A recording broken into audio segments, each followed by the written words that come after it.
Game News. And we are here. We are live. It is once again Wednesday, my dudes. And Clusterfucked Media is back with another edition of CFM Radio. CFM Radio, Clusterfuck Media. Follow us here and on Facebook, and check us out on Instagram. Check us out on Twitch, twitch.tv/CFM on Twitch. Check us out on TikTok, Clusterfuck Media on TikTok. Any media source that you think you would want to be, Clusterfuck Media is there. Check out CFM anywhere. And Drix, there have been a lot of games coming out. Oh yeah, we are always here with your new releases. Some hot, some not. But yeah, do we have a meaty show for you tonight? Because we have a lot of information to cover over the last week and some hot drops today. Yes. A bunch of hot drops today, but before we jump into the show proper, let's take care of a little things. Last week, we had our first episode. Drix dropped it. The new edition of the CFM Retro Goldmine. Drix is playing Rez. That's why I said check us out on Twitch, twitch.tv/CFM on Twitch. Unfortunately, a little bit of hardware failure on my end. I'm going to have to switch some things up. We're going to have to restart Jade Cocoon, which sucks because I lost about 3 hours of progression. But it's okay. It's only the first area. At least it happened now as opposed to, 5 sessions in. Yes, the stream was a good time. There's a lot of good voiceover in Jade Cocoon. I was pretty surprised by that for a PS1 game. Like, we don't need to read the text in RPG theater tradition. There's actually some pretty sweet voice acting. Absolutely. And hey, you know what? I won't, let's not lie. Rez has a killer soundtrack. Dude, I went back and I listened to the archive because, bro, it's so easy to just jam out to some Rez. Such techno bangers all around. All these techno bangers everywhere. It's so awesome. I loved it. So we've got a lot going on over on Twitch. The first episode of Jade Cocoon, day -1, I guess I'll call it, will be up on CFM on Clusterfuck Media YouTube later on tonight. After this broadcast, we'll throw it up there. But and next week we're coming back strong. Next week we'll come back strong with some Rez. But we've got a lot to talk about because there's a lot of there might have been a lot going on and a lot to games to play. Like Tekken 8 just came out. You had a lot of the Resident Evil Gold Edition come out. There's a lot of stuff. Yeah, not quite 2023 yet. We're still in the beginning of the year, and there's still a lot of good drops some of which we found out today, and we're gonna talk about in a bit here. Right. Well, we'll talk about it right now. Right? Always something to look forward to in gaming. Oh yeah, and you know what? We'll waste no time, Drix. We're gonna talk about that Nintendo Partner Showcase. Oh yeah.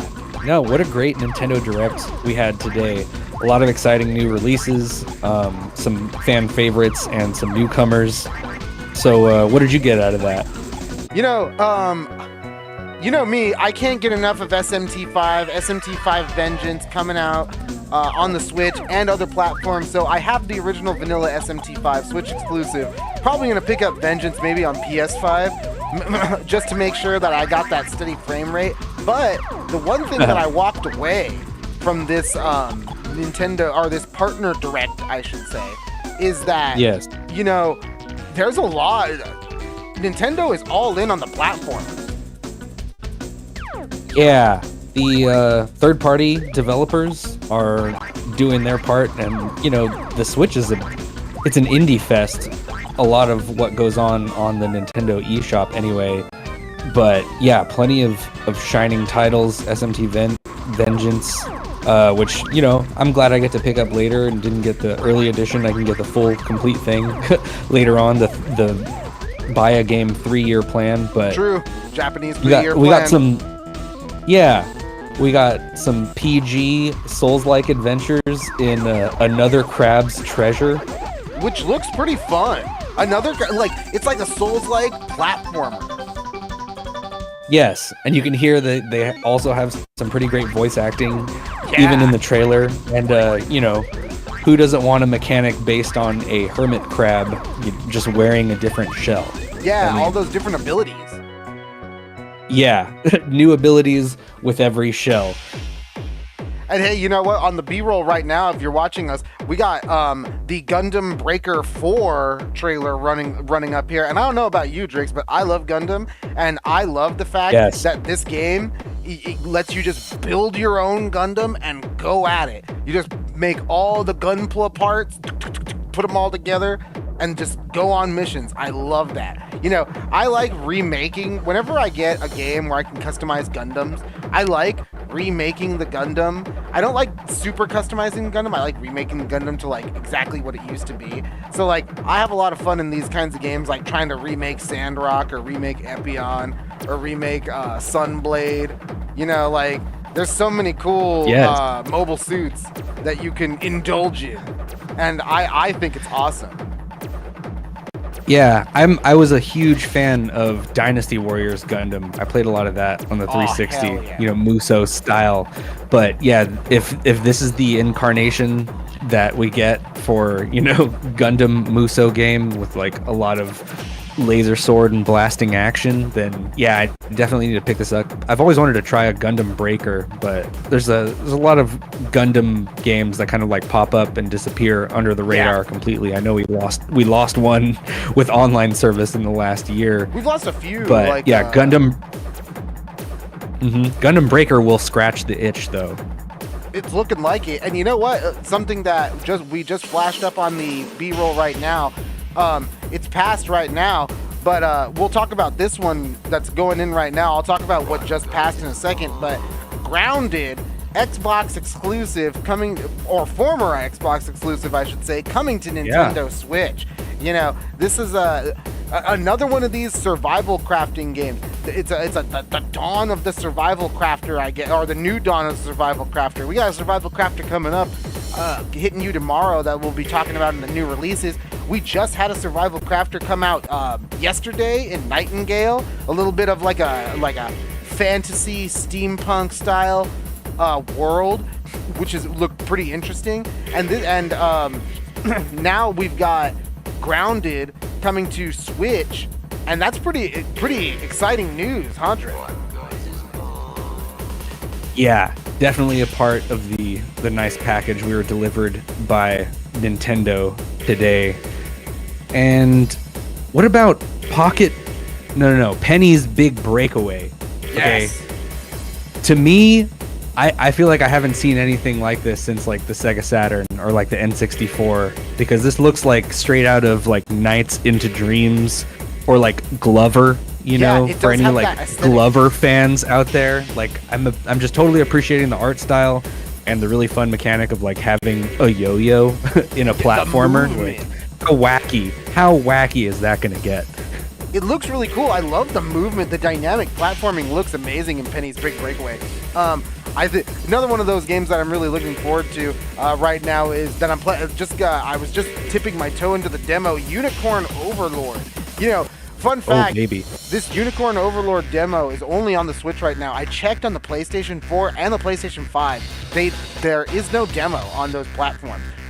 So if you want to get a little bit of early action in Unicorn Overlord, you can only do it on the Switch. And honestly, I've only dipped my toe into this game, but this is Ogre Battle 64 Part 2. Again. Yeah, Ogre Battle 64 again. And that's so I'm awesome. All in on it. Like, I'm already super enchanted. The story is incredible and dramatic. The setup is insane, but we'll gush about that game. Comes out, I think, in next week or something, week after next. We'll talk about that when it comes out, because more Microsoft properties, but in the form of these awesome classic games are coming to the Nintendo Switch. Drix, are you ready for these awesome classic rare titles to hit Switch Online? Oh yeah, go on. Oh yeah, man. Blast Core, Battletoads, Battle Maniacs for the Super Nintendo, Killer Instinct on the Super Nintendo. You know, there's a lot of cool classic games. I mean, you even got Snake Rattle and Roll. Like, yeah, definitely worth renewing that Nintendo Switch Online subscription, whether or not you have the expansion pack or not. Like Battletoads, finally, we don't have to call GameStop anymore to see if they have it. No more calling GameStop for Battletoads. And you know what? Here's the thing, too. If you didn't play Battletoads Battlemania, honestly, it's worth checking out. Battlemania is like, it's a lot more of a lax style Battletoads. It's a little bit what you would more expect from a beat 'em up. It's nothing like, you know, we came hot off the heels a few years ago, Streets of Rage 4. It's nothing like that. But Battletoads... Yeah, it's not designed to eat your quarters. Yeah, exactly. Oh, well, I mean, kind of. Battletoads Battlemaniacs is still pretty hard, but Battlemaniacs is a lot smoother of an experience than the original Battletoads. It's tough as nails intentionally, as opposed to being tough as nails just because the mechanics and the game is just not up to snuff for what the game wants to do. You know what I mean? Like... Yeah. And, you know, so there was a lot to love in this Nintendo Partner Direct. You know, One Crab's Treasure is a pretty awesome title. That's one of those games that I'm really looking at. The other one that I really liked was, this one. You see it on the screen right now. It's the Pocket Card Jockey. Now, this is a Game Freak game. Oh, so they have their hands in other titles as well, huh? Oh yeah, Game Freak makes a lot of games, and this is a Game Freak game that was originally a Japan-only 3DS game, I think, and then it came to the Apple Arcade for like a year. It's been on the Apple Arcade for like a year and a half. Now we finally get it on Switch. This came out today, along with Penny's Big Break, or Breakaway. So if you guys are interested, I know I'm interested in Pocket Jockey. I might just pull the trigger on this right now. There's a demo. I didn't even realize. But a lot of demos dropped today. Demo dropping. You know, if you want to try these games, try them out. I'm definitely gonna get the Pocket Jockey demo after this radio show. Drix, any of these games that you're gonna try, you want to pick up, like anything really calling to you? I mean, I still need to dip my toes into some Shin Megami Tensei, but Super Monkey Ball. We haven't, bringing back stuff from the GameCube or even like the Wii U and stuff. Oh, Monkey Ball is classic. I really like the multiplayer capabilities of this, and yeah, you know, I'm a pinball guy, so I've come to the conclusion that Super Monkey Ball and games like it, you know, that just play with physics and geometry, it's a certain part of the brain that it tickles, you know. Oh yeah. So yeah, I might have to put Super Monkey Ball on the Switch pickup list. Absolutely, Super Monkey Ball, one of those sleepers. You never know. You never know with a Monkey Ball. Some of them are a little lackluster, but when they hit so hard, you like can't put it down. Yes, just keep rolling. Absolutely, we're just rolling and rolling. But you know what, Drix? And with friends. Up to in a battle royale for up to like 16 players in a race. Yeah, you could race, you can beat up a giant robot, you know, multiple modes to keep you and your friends entertained. And I wonder what the the motion controls would be like, if at all. So, you know, another Switch special for capabilities as far as what you can do with motion controls on the Switch. You know what, you're right. I do, and that probably will be the best way to play it. This is really quick before we jam out on some music. I definitely want to touch on the return of Star Wars Battlefront 1 and 2. Online capabilities restored on the Switch. Listen. Hell yeah. There are still people playing this game to this day on Steam. you can find a game. It's going to be, I'm sure there's going to be a huge influx of players playing it day one, just like they did with Jedi Outcast on the Switch. So if you guys really want some classic multiplayer online, like, and I'm talking massive multiplayer, huge Battlefield, like action, get yourself some Star Wars Battlefront. You won't regret it. Yeah, that really was, kind of the peak of that franchise, as much as, PS4 renditions try to come close. I mean, as beautiful as they may be, I mean, what you really, the one you really want to duke it out, it's like the Counter-Strike of like Star Wars, or maybe more like Battlefield, since you have different classes, but it's the shooter you want to play. Get yourself some Jedi Sith action and just play the one that's withstood the test of time. Absolutely. But you know what, Drix? I think it's time we should be jamming out to something right before we talk about more new releases coming at you, hitting you later this week. So, what is this mysterious groove we have? Yeah, man, this one's from Ridge Racer 64. Ooh. It's called Motion Blur. It's about to stop right now, but I've been feeling a couple techno bangers with the Rez song before that. But right now, I'm going to put you right into the intro of Potapon number 3. Potapon number 3. Here we go. CFMRadio.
CFM Radio.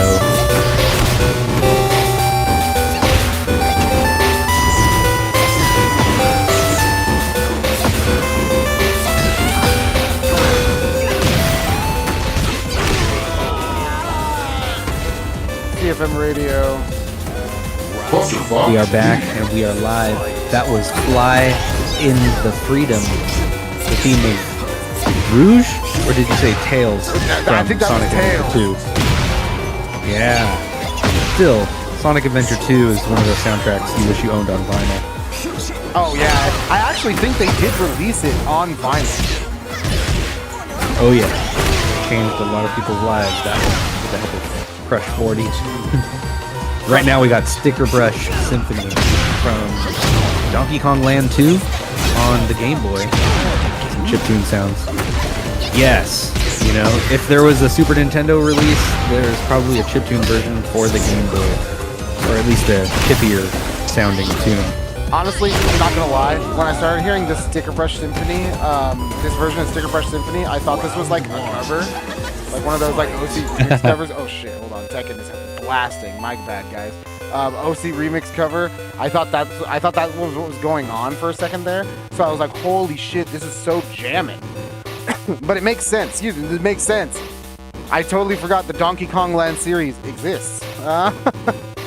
Yeah, that's I mean, if your parents didn't let you have a Super Nintendo or a console, but they let you have like a handheld, like a Game Boy, then yeah, Donkey Kong Land was your jam.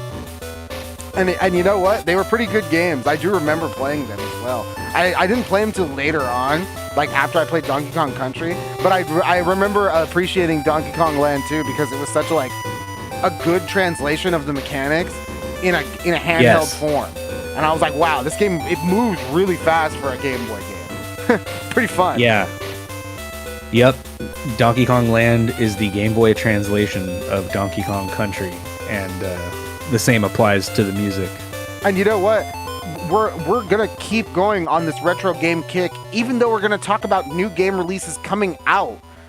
And you know what? A couple of them are already out right now. You can get them today, just like the ones like Penny's Big Breakaway and Pocket Card Jockey. Consider this a huge extended new game releases of the week, because first up, coming up, hitting you on the B-roll right now, we've got Slave Zero X on the PS5, PS4, Xbox Series consoles, Xbox One, and PC via Steam. Now, it is releasing today, Wednesday, February 21st, and from the Steam page, quote, Slave Zero X is a stylish 2.5D character action game set in the biopunk world of Slave Zero, 1999. Run and slash your way through a dystopian future in this character action game, which will resonate with the fans of Devil May Cry, Strider, and Guilty Gear. And you know what, Drix?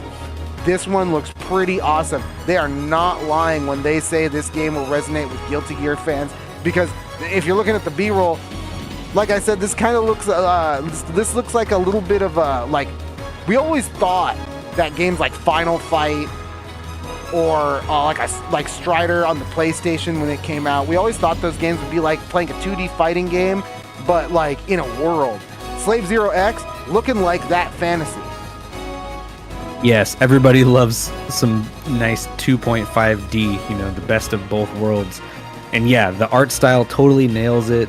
I love to see, a franchise from the 90s make a sweet comeback. And yeah, Slave Zero's giving you all the action you need right here. Right Sword now, wielding.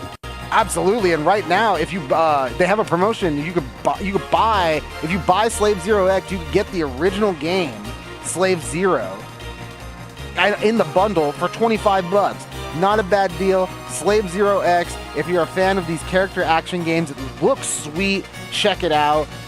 Out right now, Wednesday, February 21st, Slave Zero X. But next, we're going to talk about we've had a lot of survival craft games, Drix, come out in the past. Yeah, in a little while. Back to back. Nightingale, or we had Pal World, Enshrouded, and Nightingale. Boom, boom, boom, boom, boom. And you know what? We're going to add another one to that menu. But this one's getting a lot of good reviews. it is up here on the B-roll. We have Pacific Drive, and this one is releasing tomorrow, February 22nd, Thursday, and it seems pretty unique. From the Steam page, quote, face the supernatural dangers of the Olympic exclusion zone with a car as your only lifeline in this driving survival adventure. Scavenge resources, load up your trusty station wagon, and drive like hell to make it through alive. And you know what? This one is getting glowing reviews, so it looks like another win for the booming survival craft genre. Drix, are you interested in Pacific Drive? Because it's like a a survival craft in a car. Yeah, I mean, think of just how many hours of Minecraft gameplay people may or may not actually watch on YouTube. Like, survival is a hit mechanic, but this reminds me a little bit of The Long Dark, where you're stuck in the Canadian wilderness, kind of like the required reading book Hatchet, from your old English class. It kind of looks the same, but I appreciate the it's almost a twist, having a car just to lean on in your journey and your struggle to remain alive. Yeah, having that be like your cornerstone, right? Like being like the thing that it's based around. It's pretty interesting. Like I said, getting glowing reviews. Excuse me. It's like an 8. I see it's getting like 8s and 9s. Skill Up, I just listened to their review on it. Strongly recommended. Gave it a glowing reviews. Pacific Drive comes out tomorrow. You're looking at the PS5 version right here on the B-roll. So if you've been loving these survival craft sims, check this one out. It looks pretty unique. Yeah, more power to a station wagon. Yeah, right. Your trusty station wagon.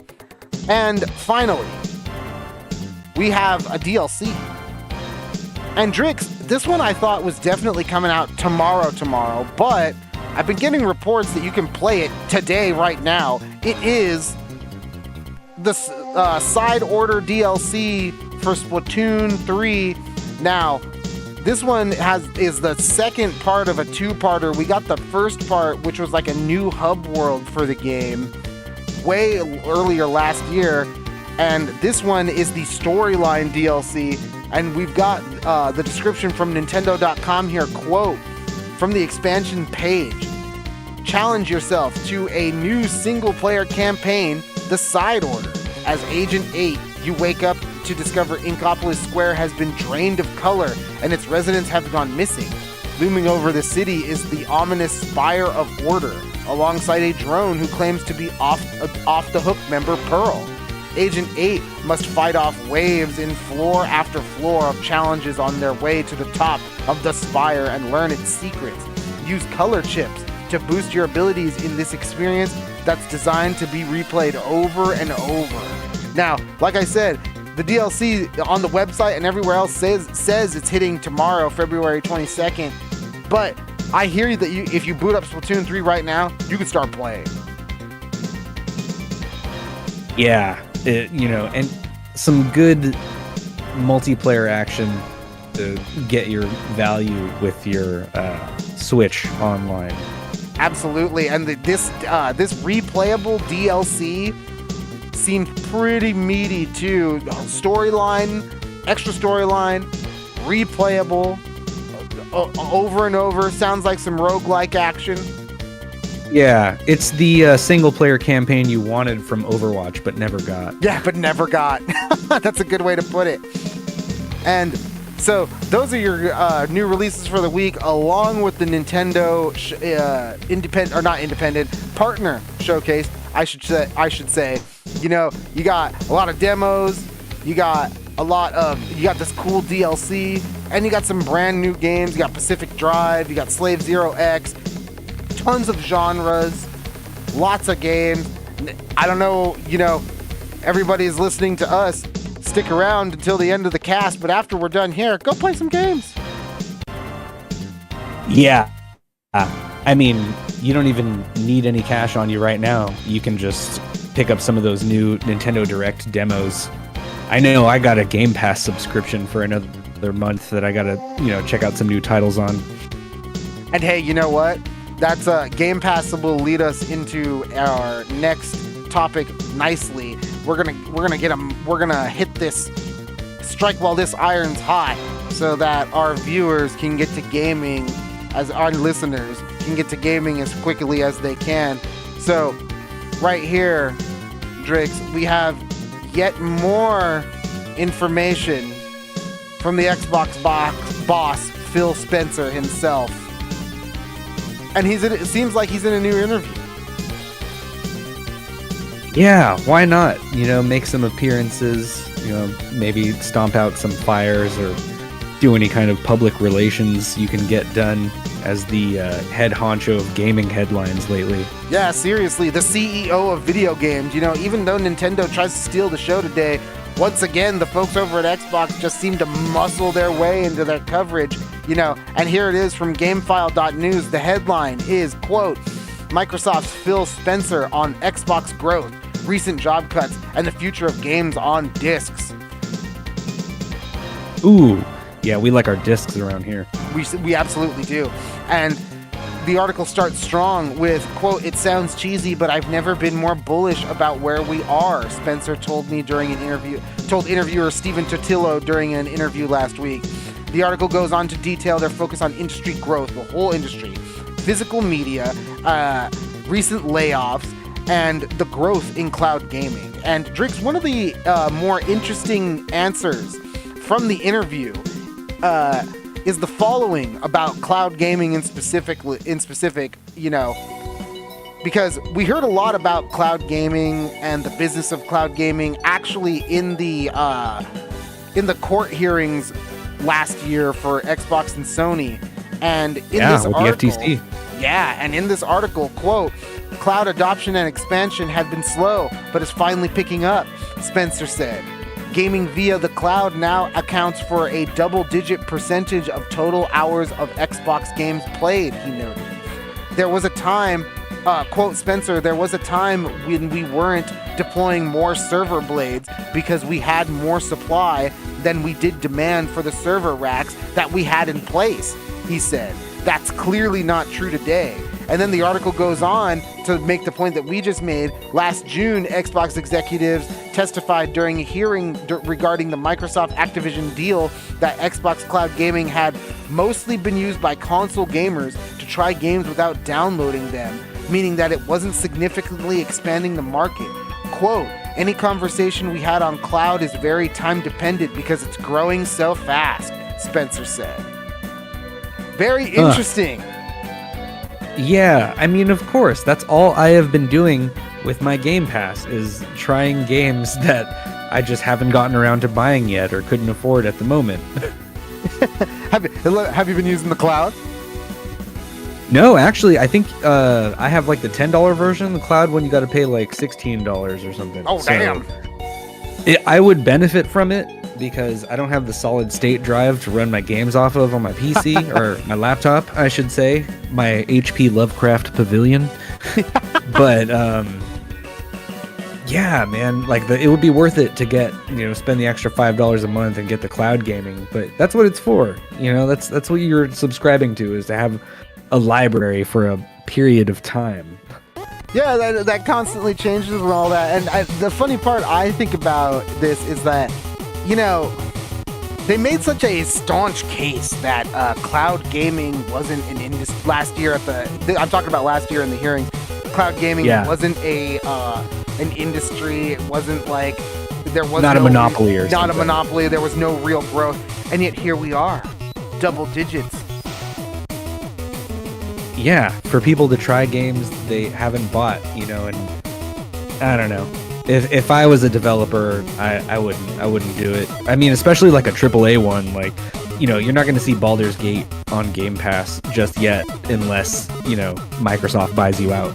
Yeah, right. And Larian, going back, we talked about this back when Larian was scooping up all those awards last year at the Game Awards. They just won another one at the DICE Awards, a week ago, 2 weeks ago? Unfortunately, we didn't cover that on CFM Radio. But again, they did, making more very definitive statements about the industry over there as well. We'll talk about that at another time. But, they said that Baldur's Gate's, there are no plans to bring it to Game Pass at all. And then back during the Activision Blizzard case, Bobby Kotick, I'll say it until the cows come home. You can think what you want about Bobby Kotick, but the guy knows the industry, and he knows how to make the money, and he knows where the money moves are. And you could say what you want about the games that have been made. He knows the quality. So the fact that he would say something in the vein of, I've seen what streaming has, like the streaming model has done to the quality of movies in that part of the entertainment sector, and the admission that it devalues the product from a guy that. Yep, look at the signs. Read the writing on the wall. Very interesting. Very, very, very interesting. Phil Spencer, pretty smart guy. Especially about when pressed about these layoffs, Spencer's reply was, quote, "I'd say it was a combination of us looking across the full portfolio of what was working, which we have to do, and running the business, as well as areas of alignment between Activision, ZeniMax, and Xbox," Spencer said. End quote. And he's right. He said earlier that he needs to make sure that they focus on being profitable as a business. But man, they laid off 1,900 people. Like, they laid off so many. Not to it is what it's layoff season. 1,900. 1,900 workers. Like. It's layoff season in the industry, but Microsoft's out here. They're acquiring all these studios and probably just ringing the what do they call it? Consolidating these studios. We're gonna do more of what works and get rid of anything that doesn't, or that seems like a waste of time. Like the Who said, meet the new boss, same as the old boss. Yep, same as the old boss. And Spencer also notes on the question of Call of Duty on Game Pass, quote, "Our intent is full portfolio of games from ZeniMax, Activision Blizzard, and Xbox Game Studios will be on Game Pass day one," he said. And the article goes on to expand on this answer, with interviewer Steven Totilo commenting, quote, "Exactly what that means for COD is a little fuzzy. Existing Call of Duty games aren't on Game Pass yet. This year's COD hasn't even been announced. And Microsoft has advised fans that there will be lag on making this all happen." The Game Pass, I'll call it like this, the Game Pass gambit. Yeah. From Microsoft. It's seeming to, the talk about expanding the industry and getting more players to play on more devices with all of their friends. One of the things that I think when I hear that, and then I think about what they did with Diablo 4 again, and I don't know, this is just me speculating here, but it's kind of seems like Diablo 4 is the test bed for all this Game Pass shit, in the way where you have this game made in the shadow of the acquisition deal from Microsoft. So Game Pass had to have been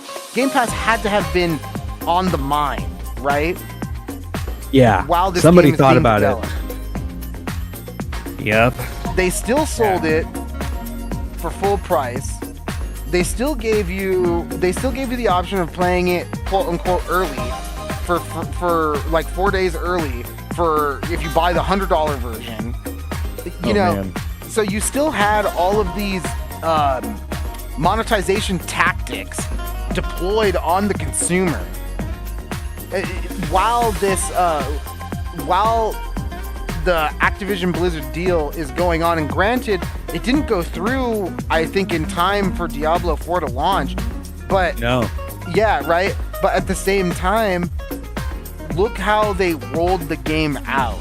If I'm an outsider looking in, looks to me like they released the game, saw how many copies they could sell, saw how many Xbox bundles and PlayStation bundles and just game bundles they could sell with the game, saw how many people were willing to pay for it, and then threw them in there for how many months has it been? Like 4 months? 3-4 months? So like you throw them in the bin for like a quarter essentially, right? And then like just under a quarter, and then all right, what's the behavior? Do we put it on Game Pass? If we get more people, if we get the Game Pass crowd in here, will they buy the microtransactions? You know, to me, it's all about maximizing the product when it comes to Game Pass with this sort of maneuver. And like, you can call me cynical, however you might want to, but at the same time, why if I'm sitting here and I'm like, well, you know what, it's Diablo, everyone, like, it's a known franchise. Yeah, everybody's gonna want to pick it up sooner or later. Right. So the people who pick it up later, maybe if there are Game Pass subscribers, they pick it up later for free, or they pick it up later as part of the subscription, right? Yes, occupy our server farms, which is, you know, a hot commodity now when you're Microsoft that just bought like every game company. Every gaming company ever, and all of them. And then I think not the canary in the coal mine, but I think the shining example of what I'm trying to nail home is these latest Diablo cosmetics packs. They're like $60. Oh, like boy. $30. Yep. All right, Mortal Kombat 1. Yeah, seriously, you know, Chef over here, Chef, we should have listened to him. He tried to tell us. He tried to tell us. They're not nickels and dimes, they're ones and fives now. They're ones and fives. Wow. $30 just to look kind of cool and feel special. In a portal. Hooray. Maybe if you can't go outside and dress fashionably at the mall or whatever.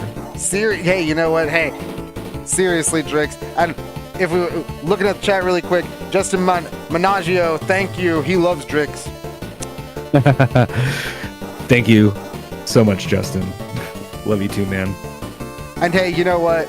We're gonna jump right off of this bandwagon because we got another interview to go over. But first, we got this awesome groove going on in the back. Drix, what are we jamming to? Oh man, this is a TurboGrafx 16 game by the name of Air Zonk, as it was locally called. This is a song called Punknik Cyborgs. Punknik Cyborgs. CFM Radio. We'll be back.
CFM Radio, we are back. We are back and we are live.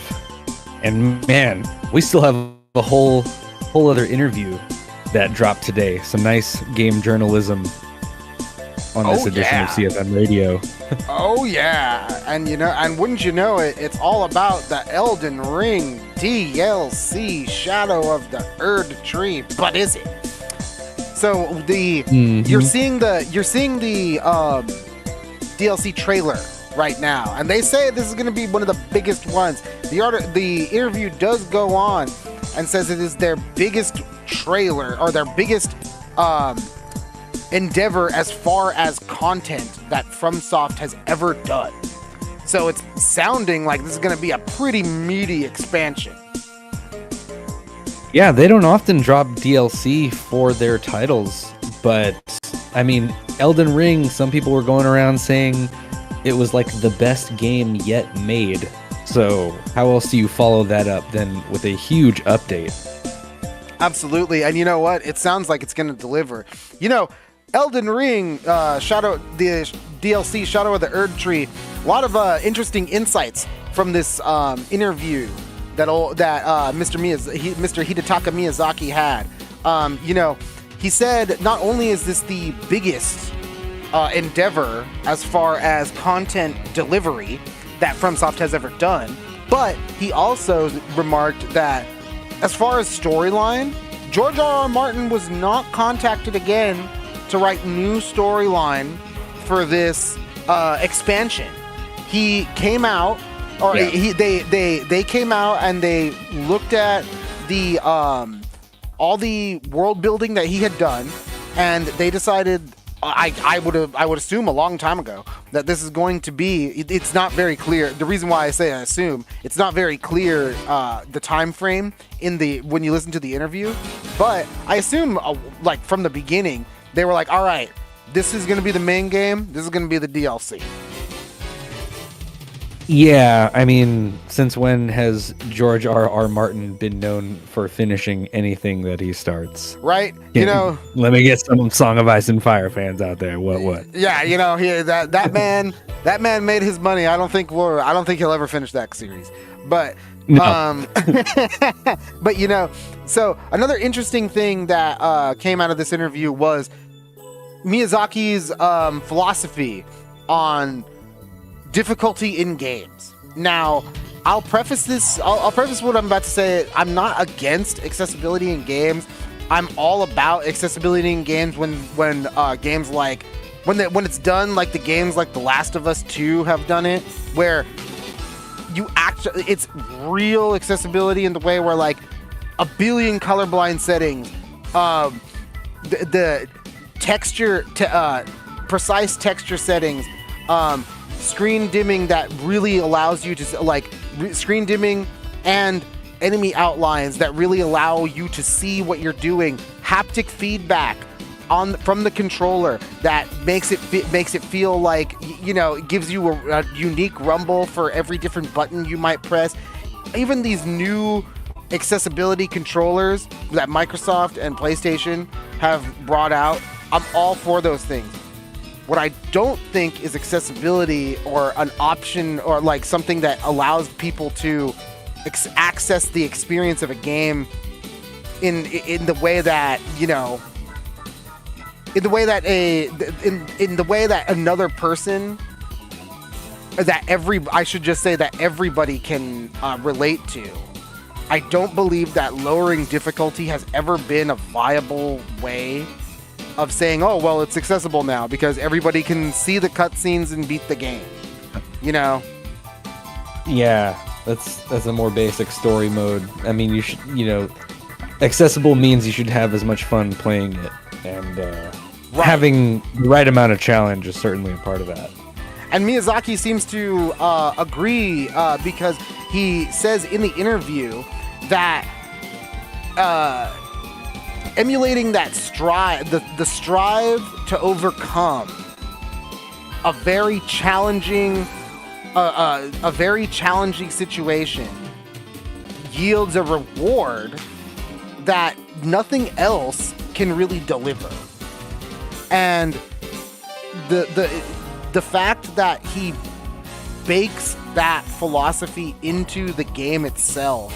So, I always tell people that, a Souls-like game, they're very customizable, and there are a lot of different ways to play it, but there's no real wrong way to play it, because there are definitive ways to beat almost every boss in more than one way. And part of the satisfaction of playing games like that, of playing a fighting game at a high level, playing a shoot 'em up at a high level, at an intermediate level, truly trying to get the most out of a real-time strategy game, trying to get even just beyond level 50 in Tetris. All of these endeavors require you to get to a level of understanding with the game that requires both familiarity and problem-solving skills, and that's where the gameplay really, and when those two things happen and combine, you're making meaningful decisions in a split second that, like Miyazaki says, there's really nothing like it. There's really no other entertainment medium that can emulate that, and it's not right. You can't call it accessible if that feeling is not conveyed, Like, it's part of the game. Yeah. Playing the game is part of the game. People might say that, I can watch a game on YouTube and that's pretty much the same thing, right? I disagree heavily. I forget where the quote comes from, but I live by this quote. Watching a game on YouTube and saying that you played it is like watching a movie without the sound and saying that you watched the movie. Or listening to EDM without a subwoofer or any bass. Absolutely. You're not really getting the whole thing. You're not getting the entire experience. You're definitely not. You could say what you want about getting the experience about as intended, but you're definitely not getting the intended experience. Yeah. So it's really, and we could face the facts. Elden Ring was one of the fastest selling games.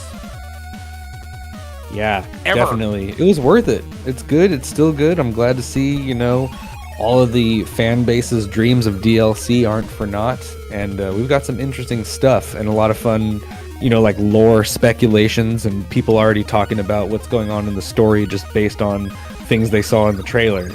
That's the dedication in the fandom you like to see from the Souls series. That's why Souls-like is a genre. Oh yeah, and hey, you know what? Being able to experience the game as Melania in this one, that's gonna be sweet. It's gonna be there's a lot of interesting ideas going on there with this new DLC. But yes, but one of the main things that Eurogamer wanted to touch on in this interview with Miyazaki was the Bloodborne remake and the possibility of a Bloodborne remake. Oh yeah, no. From what it sounded like, they were kind of measuring what would be the benefits if we waited for new hardware. That's other than making Poison Swamps, that's something else that Miyazaki was enjoying. If we're gonna do a remake, what's the jump gonna be and what's it gonna look like? Because they were saying Demon Souls went from PS3 to PS5, and that was rather spectacular in its own right. And it does look great. Yeah. So that's a very interesting comment. It's interesting to hear the FromSoft boss. It sounded like he really, really loved the fact that people were still really, really wanting more Bloodborne, and people love Bloodborne to this day. And hearing him say something like, well, maybe when the technology is right, Demon Souls, I played the original Demon Souls on PS3. I played the remake on PS5. It's very faithful. So I'm wondering what exactly they're looking for when they say that they want to, like, they might look for what a new technology could allow them to, like, what a new technology opens up for them. You know what I mean? I want to know exactly what they mean by that. Very interesting. Yes, not all poison swamps around here. Hey, he loves making them. Yeah, in that interview, he's like, man, I feel like that was one of the most hilarious parts of the interview where he's like, I hope the player feels my introspection that I felt about the poison swamp. And I'm like, damn, dude, you're like an artist and shit. Like, yeah, it's a trademark. It's a signature. It's beautiful. You love to see it. He's another Kojima, that guy. And we've got one more story for you in a minute here, but we're gonna take a break. Gonna listen to a couple more tracks. And Drix, what is this heavy industrial beat we've got going on? We got some Ape Escape for the PS1. Oh, this beat is slamming from the a track called The T-Rex's Lair. The T-Rex's Getting Lair. hot in prehistory. Oh, hot in prehistory, T-Rex's Lair. CFM Radio. CFM Radio. Video game news. We'll be back.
CFM Radio.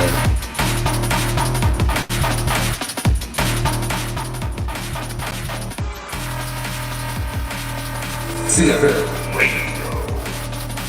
CFM Radio. We got one more little announcement for everybody before we depart. And I gotta ask, any Fallout fans? Oh yeah, no, I love the first Fallout, but pretty big fan of the rest of them too. They're all good. I love me some Fallout, and I'm a fan. And if you're like me, you love pretty much all of them as well. And Bethesda clearly loves the franchise as much as we do, because of their announcement of the Fallout Special Anthology. And from gear.bethesda.net, the description reads, quote, "The definitive collection from the award-winning Fallout series. The Fallout Special Anthology features all 7 critically acclaimed games and official add-ons in a premium collectible set, packaged in an exclusive mini nuke storage case, complete with audible bomb sound." Drix, this thing looks pretty awesome. Yeah, definitely a collectible you're going to want to pick up if you're a Fallout fan. I know plenty of them out there will. Hey, you know what? At $60, this looks like a definitive purchase. Like, yeah. I don't know where you can go wrong with this purchase. $60, every Fallout game, definitive editions. What's not to love? Yeah, you might want to pop in every single one of these games, you know, as soon as that nuke drops on you. Yeah, seriously. And shit, you even get games like Fallout Tactics, Brotherhood of Steel. You know, your mileage may vary, but I know a lot of people who like that game. It's pretty crazy. Yeah, some people it's their favorite Fallout, you know, but also some people 76 is their favorite Fallout. Jeez, hey, you know what? I loved 76 when it first came out, and I could PvP anywhere with land a headshot on a guy halfway across the map, and he just drops dead. That was great. But a little bit of additional details here. Pre-orders are happening right now. And it reads on the page that the limit is 1 per customer, and quote, "This item is estimated to be ready to ship during the month of April 2024. So get those pre-orders in. There is no launch date. No. As far as I can see in this announcement or on this page anywhere, but April 2024. You got what, month and a half? Yeah, that's enough time to throw some cash in your piggy bank. And it looks like, so you got collectible cards here with Steam codes. So that was going to be my first question was, is it for consoles or what? But yeah, this is for Steam users who want to add every Fallout game to their collection and also have a nice collectible package with all of your, Steam codes in a mini nuke. Absolutely. The one that goes boom. Yes, complete with noise. Complete with boom sound. And you know what? We're going to end this stream with a bit of a boom. Thank you, everybody, for coming out. It's been a great time. A lot of gaming news. A lot of crazy game drops happening today and tomorrow. Pacific Drive, the Pocket Racers, Unicorn Overlord demo. You got the Penny's Big Breakaway, SMT5 Vengeance coming out later, and Xbox titles on Switch. Yes, get out there and get gaming, game fans. Get out there, get gaming, but be sure to give us a like, follow us, follow us here, subscribe to us here. Make sure you follow us on Facebook, Instagram, TikTok. Follow us on Twitch, CFM on Twitch, twitch.tv/CFM on Twitch. We will be playing Rez. We will be restarting Jade Cocoon. Jade Cocoon, day -1, sorry. Never happened. Day -1. Groundhog Day. Groundhog Day. Groundhog Jade Cocoon Day. Coming up live on the live stream archive is coming up tonight after this broadcast. Stay tuned for that on the YouTube channel. And Drix, I don't know about you, but I'm gonna go play some games. Oh yeah, big time. We had the Teen Anarchy Dota 2 guild show up in the chat, I think. So Tina represent. Oh, hell yeah. Tina. Teen Anarchy, Dota 2 guild, Drix. He's the tank. That's my responsibility. All right. Thanks everybody for listening. See you next time. Don't forget to tune in. Don't forget to tune in for our gameplay streams. Yes. Until next time, you have yourself a good night. Good night. Clusterfucked Media.